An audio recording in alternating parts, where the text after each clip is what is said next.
All right guys, स्वागत है आप सबका इस चैनल के एक और नए वीडियो में।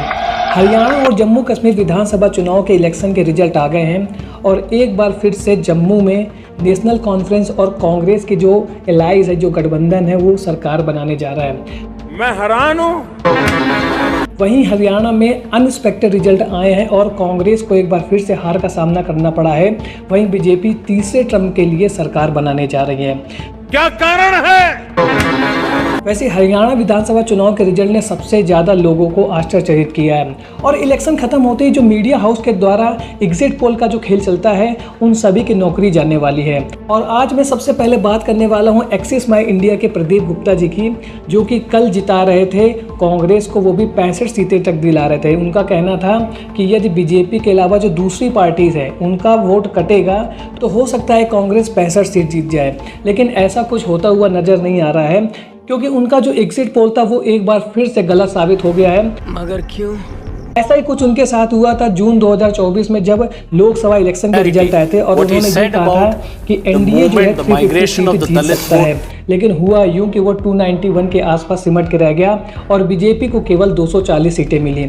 और ऐसा ही कुछ हुआ उनके साथ कल कि जहां वो कांग्रेस को 65 सीटें दिला रहे थे हरियाणा में, वो घट के रह गई 38-37 के पास और बीजेपी को मिलती हुई नज़र आ रही हैं। अभी मैं जब वीडियो रिकॉर्ड कर रहा हूँ तो 48 के पास बीजेपी को सीटें मिल रही हैं, यानी कि बीजेपी अकेले दम पर अब सरकार बनाने जा रही है हरियाणा में।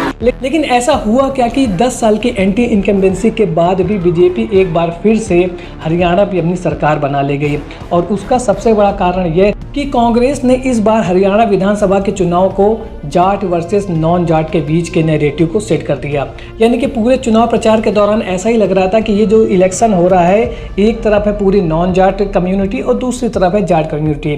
जाट कम्युनिटी को सपोर्ट कर रही है कांग्रेस, यानी हुड्डा जी हरियाणा में सबसे बड़े जाट नेता है और उनका ही पूरा बोलबाला चल रहा था कांग्रेस में। वहीं दूसरी ओर क्या थी, बीजेपी थी, जिन्होंने 6 महीने पहले नायाब सिंह सैनी, एक नॉन जाट चेहरा को सीएम बनाया था और उनकी ही लीडरशिप में वो इस बार विधानसभा चुनाव लड़ रही थी हरियाणा में। तो एक तरफ देखा जाए तो ये जो पूरा इस बार का हरियाणा विधानसभा का इलेक्शन था वो डिवाइड हो चुका था दो कम्युनिटी में, एक तरफ थे नॉन जाट और दूसरी तरफ थे जाट। और इस नैरेटिव ने ही इस बार कांग्रेस को हरवा दिया है राहुल गांधी के अथक परिश्रम के बाद। खत्म, बाय बाय। और जिसको यदि कांग्रेस अभी समझ नहीं पा रही है तो यदि आगे भी नहीं समझेगी तो वो अदर राज्यों के जो चुनाव होने वाले हैं, महाराष्ट्र का और झारखंड का, वहाँ भी उनके साथ यही खेला होने वाला है। और दूसरा सबसे बड़ा पॉइंट ये है कि क्यों हारी कांग्रेस इस बार। तो कांग्रेस ने जो अपने साथी यानी कि आम आदमी पार्टी, समाजवादी पार्टी, ये भी लोग ये कह रहे थे कि भाई एक 2 सीटें उनके जो इलाके हैं उसके हिसाब से उनको दे दीजिए। तो होता ये कि ये इंडिया गठबंधन के जो नेता हैं वो भी बढ़ चढ़ के प्रचार करते कांग्रेस के लिए और उसका भी फायदा उनको मिलता। बात तो सही है। आज मैं हरियाणा विधानसभा चुनाव के रिजल्ट आने के बाद जिन पॉइंट्स को आपके साथ शेयर करना चाहता हूं, इनको मैंने बहुत जगह से इकट्ठा किया था और वो मैं आपको बताऊंगा। तो आप जान जाएंगे कि यहाँ पर कांग्रेस को मेहनत करने की ज़रूरत थी, लेकिन उन्होंने मेहनत नहीं की। बुरा मत मानना साहब। सबसे पहले हरियाणा विधानसभा चुनाव के जो रिजल्ट आए हैं उनके बारे में बात कर लेते हैं। अभी तक जब मैं वीडियो रिकॉर्ड कर रहा था तो बीजेपी को 48, कांग्रेस को 37 और अदर्स को 5 सीटें मिलती हुई दिख रही थी। अब यदि हम इन सीटों को डिवाइड करें तो जो एक नैरेटिव सेट हो रहा है, जो मैंने ट्रेंड नोट किया है कि जहां पर बीजेपी को हार का सामना करना पड़ सकता था, यानी कि इन जगह से यदि बीजेपी की सीटें ड्रास्टिकली कम होती है तो डेफिनेटली कांग्रेस की सरकार हरियाणा में बन जाती है। लेकिन इन क्षेत्रों में भी बीजेपी 50% के आसपास सीट निकालने में कामयाब रही है और कुछ क्षेत्र हरियाणा में ऐसे भी हैं जहां पर बीजेपी बिल्कुल सचिन तेंदुलकर की तरह बैटिंग करती है। उन क्षेत्रों में बीजेपी का परफॉर्मेंस बहुत बेस्ट रहा है और कांग्रेस वहां से उनकी सीटें काटने में फेल रही है। यानी कि इन जगह हैं, यानी कि हरियाणा के जिन क्षेत्रों की अभी मैं बात आपके साथ करने वाला हूं, इन क्षेत्रों में बीजेपी ने बहुत भयंकर बैटिंग की है और अपनी सीटें को निकालने में कामयाब रहे हैं। करेक्ट। और पता नहीं जो एग्जिट पोल और जो न्यूज़ में चल रहा था और लोगों के इंटरव्यू भी लगातार आ रहे थे, उससे तो यही लग रहा था कि कांग्रेस इस बार बिना किसी मेहनत के, बिना किसी परिश्रम के आसानी से सरकार बना ले जाएगी। लेकिन ऐसा कुछ हुआ नहीं। एक नैरेटिव जो सेट हुआ था बीजेपी वर्सेस कांग्रेस, जो छोटी पार्टियां थी वो हो गई साफ, केवल बीजेपी और कांग्रेस के बीच में टक्कर थी, वो भी उस टक्कर में कन्वर्जन हो गया जाट वर्सेस नॉन जाट का। एक तरफ पूरी कम्युनिटीज़ आ गई साथ में और दूसरी तरफ जाट वोट बैंक था। तो इस प्रकार का जो नैरेटिव सेट हुआ है इस बार हरियाणा के इलेक्शन में, उसने बीजेपी को जीत दिला दी है। और मैं ये नहीं कह रहा हूँ कि जाट समुदाय का भी वोट बीजेपी को नहीं मिला है, वो भी वोट बीजेपी को मिला है। प्लस जो नॉन जाट वोट था वो तो बीजेपी को बम्पर मिला है, भर भर के मिला है, वो कहीं छिटका ही नहीं है, उसने पूरा वोट इस बार बीजेपी को दे दिया है। तो अब मैं इन क्षेत्रों की बात करता हूँ। यदि मैं जाटलैंड की बात करूँ तो यहाँ पर टोटल 17 सीटें हैं, इनमें से बीजेपी को 6 और कांग्रेस को 9 सीटें मिलती हुई दिख रही हैं। इसके बाद यदि मैं कुरुक्षेत्र की बात करूँ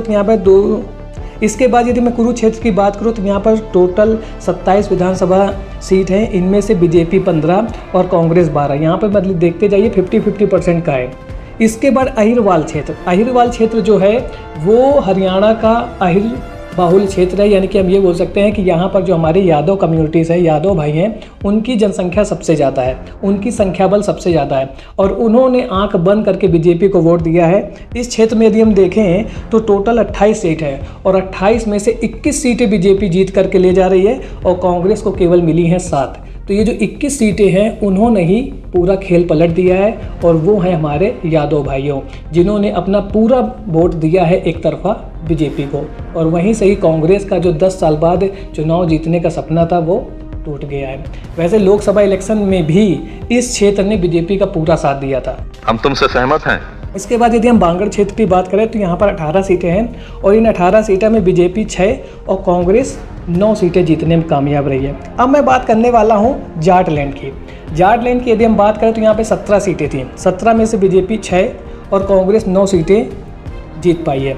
अब यहाँ की यदि हम बात करें जाटलैंड की, जहाँ पर सबसे ज़्यादा फोकस कर रही थी कांग्रेस पार्टी, तो इनमें यहाँ पर आप ये नहीं बोल सकते हैं कि बीजेपी को सीटें मिली नहीं हैं, यानी कि जो हमारे जाट भाई लोग हैं उन्होंने भी बीजेपी को वोटिंग की है और 6 सीटें जिताई हैं। वहीं कांग्रेस का जो परसेंटेज है, उनकी जो सीट परसेंटेज है वो 9 है, यानी कि 17 में से 9 सीट वो जीतने में कामयाब रहे हैं। लेकिन जो दूसरे इलाके थे, सबसे बड़ा क्षेत्र अहिरवाल क्षेत्र, जहाँ पर हमारे यादव भाइयों का बाहुल्य जनसंख्या है, उन्होंने तो भाई आंख बंद करके बीजेपी के लिए वोटिंग की है और यही बीजेपी की जीत का कारण रही है। अब हम बात करने वाले हैं कि ऐसा हुआ क्यों। हुआ ऐसा ये है कि जो हमारे राहुल गांधी थे वो हमेशा चारों तरफ से जाट नेताओं से घिरे रहे और आप पूरे इलेक्शन को देखेंगे तो भूपेंद्र सिंह हुड्डा, दीपेंद्र हुड्डा यही आपको नज़र आते रहे।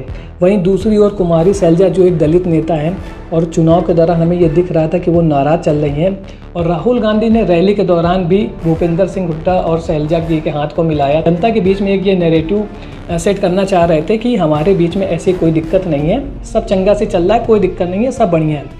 लेकिन ऐसा कुछ हुआ नहीं है और अंदर ही अंदर जो नॉन जाट वोट था उसको कांग्रेस की तरफ लाने में राहुल गांधी फेल रहे और उनके नेता कुमारी सैलजा, अरे आप जीत जाती तो कुछ ना कुछ पद तो आपको मिलता ही, सबको मुख्यमंत्री बनना है। सबसे बड़ी समस्या कांग्रेस में यही है, कहीं का भी इलेक्शन होता है जनता का मूड जानने के बजाय, काम करने के बजाय सब अपने आप को नेता समझने लगते हैं कि भाई मैं बड़ा नेता हूँ तो मतदान मुझे मुख्यमंत्री है। मुख्यमंत्री के अलावा बहुत सारे पद हैं, वो भी आपको मिल जाएंगे, एटलीस्ट आपकी सरकार तो आती, 10 साल के बाद कांग्रेस को सरकार तो मिलती। लेकिन होता क्या, इन नेताओं को भसड़ फैलाना है। कुमारी सैलजा और रणदीप सुरजेवाला ये दोनों पहुंच गए थे दिल्ली, उसके बाद बड़ा मान मनव्वल हुआ, तब तक ये वापस आए और इधर दूसरी ओर जो हमारे भूपेंद्र सिंह हुड्डा वो लगातार इलेक्शन में कैंपेनिंग कर रहे थे। तो ये चुनाव के दौरान जो एकता छोड़ करके सब अपना अपना फायदा साटने लगते हैं, उसकी वजह से क्या होता है, जनता हो जाती है डाउट में, थोड़ी सजा मिलने दे। सही बोला इसने। और उसका ही फायदा मिला है बीजेपी को। दूसरा जो एंटी इनकम्बेंसी की बात कर रहे हैं उसका असर रहा है, ऐसा कोई डाउट नहीं है।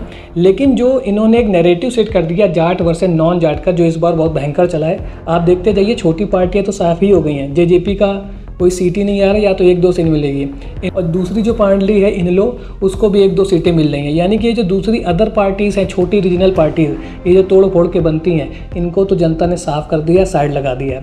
यानी कि सीधा साधा जो इस बार वार था, इलेक्शन वार था, वो बीजेपी और कांग्रेस के बीच था और बीजेपी इसमें अपना फ़ायदा सेट करने में कामयाब हो गई है और अब तीसरे टर्म के लिए अपनी 5 साल के लिए सरकार बनाने जा रही है और 100% एक बार फिर से नॉन जाट सीएम बनने वाला है हरियाणा में, और वो है नायाब सिंह सैनी। तो अभी यदि हम इस वीडियो में कांग्रेस के लिए बात करें तो राहुल गांधी डेफिनेटली मेहनत कर रहे हैं, जनता के बीच में जा भी रहे हैं, लेकिन जो जनता की इच्छा है उसको वो समझने में कामयाब नहीं हो पा रहे हैं। और दूसरे जो ये इनके नेता हैं उनको भी ये समझने की ज़रूरत है कि आपको अपनी पार्टी के लिए जनता को लेके आना है। यानी कि आपका जो कोर बैंक है वो तो आपके साथ है ही, प्लस जो दूसरी पार्टी आपकी दूसरी जो कंपटीटर है उनका जो कोर बैंक है उनको आप जब तक अपनी तरफ नहीं लाओगे तो जीतोगे कैसे। यदि आप 30, 35, 37 सीट जीत भी गए तो उससे आपकी सरकार तो बनने वाली नहीं, विपक्ष में बैठो 5 साल के लिए। तो इस क्षेत्र में काम नहीं किया गया। हरियाणा का जो अहिरवाल जो क्षेत्र है उसने पूरा रिजल्ट डिसाइड कर दिया है इस बार हरियाणा का कि सरकार बीजेपी की क्यों बन रही है। भाई आप देखो 28 में से 21 सीटें दे दिया, 50% तो सीटें निकाल दिया उन्होंने इसी क्षेत्र से।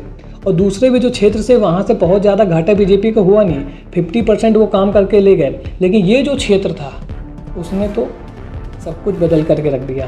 तो अब ये समझने की ज़रूरत हो गई है कांग्रेस के लिए कि आने वाले राज्यों के जो चुनाव हैं वहाँ पर आप अपने कोर वोट को संभालने के साथ साथ दूसरी पार्टी का जो वोट है उसको भी अपनी तरफ लेके आओ। अब उसके लिए आपको अपनी क्या नीतियाँ बदलने की ज़रूरत है वो आप बदलो, वो आपके ऊपर है। आपको समझना है उनको कैसे अपनी तरफ लेके आना है, तभी आप दूसरी पार्टी बीजेपी हो या दूसरी पार्टी हो। वैसे कांग्रेस का तो सबसे बड़ा कंपटीटर बीजेपी ही है पूरे देश में। तो बीजेपी को हराने के लिए जो बीजेपी का कोर वोटर है उसको आपको अपनी ओर लेके आना पड़ेगा। यदि ये ऐसा नहीं कर पाते हैं तो एग्जिट पोल कुछ भी कहें, कुछ भी कहते रहें कि इसकी सरकार बन रही, उसकी सरकार बन रही है, बाद में रिजल्ट वही आते हैं जो कोई भी एक्सेप्ट नहीं करता है। और दूसरा ये जो हमारे प्रदीप गुप्ता जी हैं एक्सिस माई इंडिया और दूसरे जितने भी एग्जिट पोल वाले हैं इनको अब अपने आँख कान नाक गला सब खोल करके काम करने की ज़रूरत है, क्योंकि 2 बार ऐसा हो चुका है कि इनके एग्जिट पोल बिल्कुल धड़ाम हो चुके हैं। तो आज का वीडियो आपको कैसा लगा कमेंट सेक्शन में ज़रूर बताएं। मिलता हूँ ऐसे एक और नए इंटरेस्टिंग वीडियो में, तब तक के लिए थैंक्स फॉर वॉचिंग।